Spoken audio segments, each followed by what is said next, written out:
Surprise, hier soir, les sondages se sont totalement trompés pour les législatives.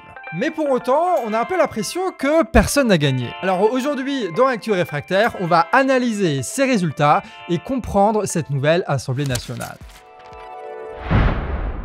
Déjà, pour poser les bases, rappelons juste les mathématiques de l'Assemblée. Il y a 577 députés et il faut 289 députés pour être majoritaire. Le gouvernement, lui, il est nommé par Macron, mais il peut être censuré par un vote de la majorité de l'Assemblée. Donc l'Assemblée nationale ne choisit pas directement un gouvernement, mais 289 députés d'accord peuvent le dégager. Ils choisissent pas, mais peuvent dégager, ça c'est une nuance qui va être importante pour la suite. Et du coup, comment sont répartis ces 577 sièges? Le nouveau Front populaire en obtient 182 et devient la première force politique de l'Assemblée. Les macronistes, eux, ont 168 sièges, le Rassemblement national 143, les Républicains hors Ciotti en ont 45, et il reste 15 députés de droite et 13 de gauche qui ne sont pas affiliés à ces groupes-là. Ceux qui arrivent donc en tête, c'est le nouveau Front populaire, mais il leur manque 100 députés pour être majoritaire. Ça reste une victoire pour l'Alliance qui gagne 10 députés, plus précisément qui gagne 10 députés Parti socialiste. Et oui, ça c'est une des grandes informations de la soirée.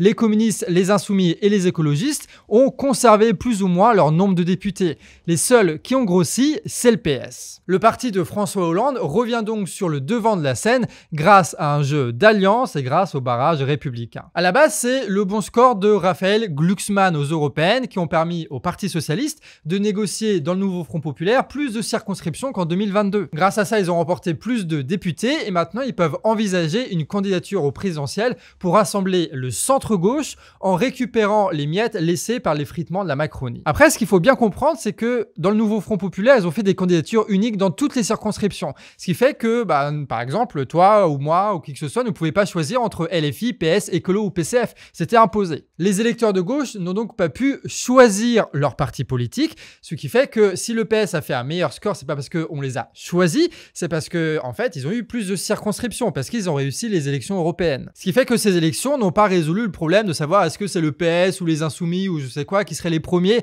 dans la gauche, tu vois. Sachant que les Insoumis n'ont pas la majorité au sein du nouveau Front populaire et que PS et écologistes rassemblés, eux, ils sont largement majoritaires. Ce qui fait que le Parti socialiste, aujourd'hui, peut espérer former une coalition avec les écologistes et les macronistes pour former une espèce de gouvernement technique ou transitoire qui pourrait faire avancer quelques mesures de leur programme. Et c'est toujours d'ailleurs les mêmes éléments de langage qu'ils utilisent pour préparer cette alliance, l'apaisement, le dialogue, l'ouverture, comme Roussel et Glucksmann l'ont fait sur TikTok. Mélenchon, lui, appelle Macron à nommer un gouvernement issu du nouveau Front populaire ou alors de s'en aller. Il affirme aussi que le parti insoumis ne participera pas à un gouvernement de coalition avec les macronistes. Eux, ce qu'ils répètent en boucle, c'est qu'ils sont là pour appliquer le programme, rien que le programme. Côté Rassemblement national, cette fois, la déception est grande. Les sondeurs avaient dit que le RN pouvait avoir la majorité absolue. Et puis après les désistements, ils ont quand même dit qu'ils pouvaient avoir jusqu'à 200 députés. Sauf que le parti de Le Pen se retrouve aujourd'hui avec 143 sièges,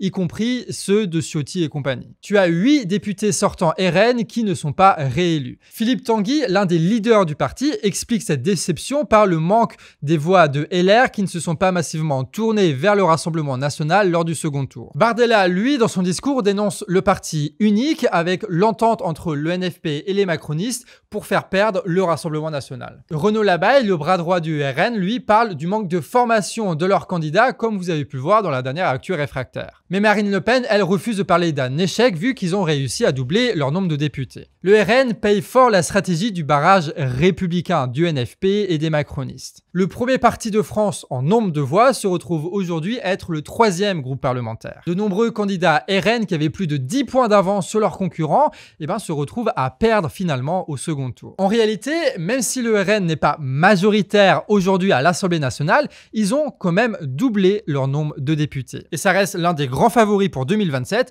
où ils pourraient remporter à la fois les présidentielles et ensuite, dans la même dynamique, les législatives. Même si pour ça, il faudra dépasser le barrage républicain qui s'est montré encore une fois efficace hier. Comme tous les autres partis, le Rassemblement national commence donc aujourd'hui sa campagne présidentielle pour 2027. Ils vont pouvoir compter pour ça sur le travail militant quotidien des médias de Bolloré qui se sont montrés très actifs ces dernières semaines. Et pour finir, le RN a aussi l'avantage d'être un parti unique unique, contrairement aux macronistes et au Front populaire, qui sont en fait des composantes de plusieurs partis qui peuvent mener à des scissions. Et du côté des macronistes, eh ben, c'est une douce qui est un peu tiède. D'un côté, les macronistes perdent environ 80 députés avec cette histoire de dissolution, et tu as Attal qui a remis sa démission avec tout son gouvernement hier soir. Une démission qu'Emmanuel Macron a d'ailleurs refusée cet après-midi. Il dit que Gabriel Attal doit rester Premier ministre pour assurer la stabilité du gouvernement et de l'État en attendant de trouver une solution. Une décision qui est largement contestée par les oppositions, notamment le nouveau Front populaire qui revendique la place de Premier ministre. Et tu as aussi les syndicats CGT et CFDT qui contestent cette décision,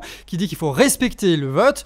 On vous tiendra au courant de l'évolution de cette affaire dans la quotidienne de demain. Mais en même temps, grâce au barrage républicain, tu as les macronistes qui arrivent à se maintenir et même à dépasser au niveau de l'Assemblée le Rassemblement national. Leur grande victoire, c'est le fait que le RN et LFI n'ont pas de majorité de blocage et aucun des deux parti n'a appelé directement à la démission d'Emmanuel Macron sans condition. Le RN ne participera pas au gouvernement, tout comme les Insoumis, ce qui fait qu'il reste environ 350 députés qui vont du PCF à LR pour recomposer, non pas forcément une coalition parfaite, tu vois, mais au moins pour composer un gouvernement suffisamment consensuel pour ne pas qu'il se fasse censurer, c'est-à-dire pour ne pas qu'il y ait une majorité de députés qui votent contre ce gouvernement. Il reste donc environ 350 députés qui vont du PCF aux Républicains. Un nombre suffisant pour que Macron tente de former une coalition, c'est-à-dire de rassembler 289 députés, non pas pour qu'ils soient tous d'accord pour le même programme, mais qu'ils soient au moins d'accord pour un même gouvernement. Il va donc devoir trouver parmi les opportunistes du PS et des LR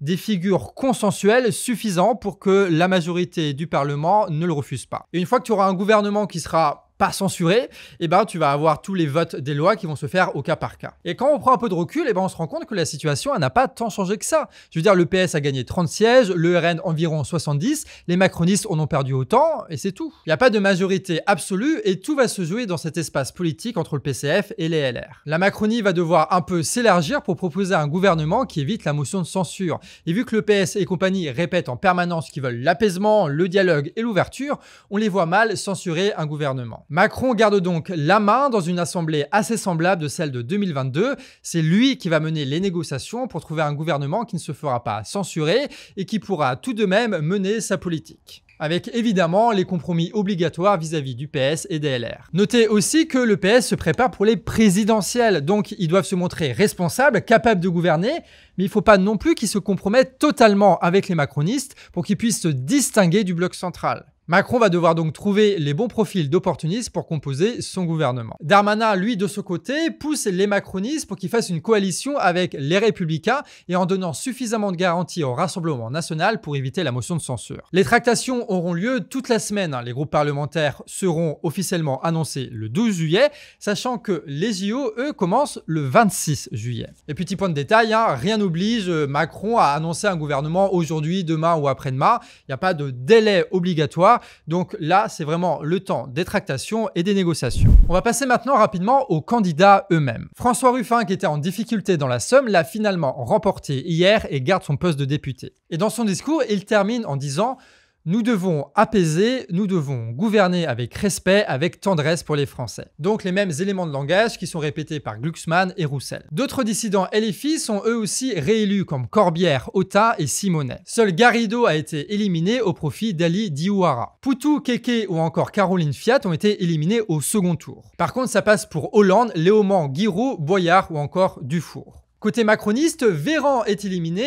Il bat aussi Meilleur Habib, le candidat LR-RN qui perd son poste de député de l'étranger. Du RN, la sœur Le Pen a été élue et Dupont-Aignan, lui, perd son poste de député. C'est là-dessus qu'on termine ce petit tour d'horizon de l'actualité. Notez qu'on publie aussi ce soir sur la chaîne Le Canard Réfractaire une vidéo d'analyse critique sur ces élections-là, donc n'hésite pas à aller voir. Et si tu ne veux rien louper de l'actualité quotidienne, tu peux t'abonner à Actu Réfractaire. Sachez qu'on peut produire ces émissions en toute indépendance grâce à vos dons. Le lien Tipeee est donc en description pour ceux qui veulent nous soutenir. Et pensez à partager aussi à tous ceux qui veulent comprendre rapidement ce qui s'est passé hier dans ces élections. Sur ce, des bisous et à demain.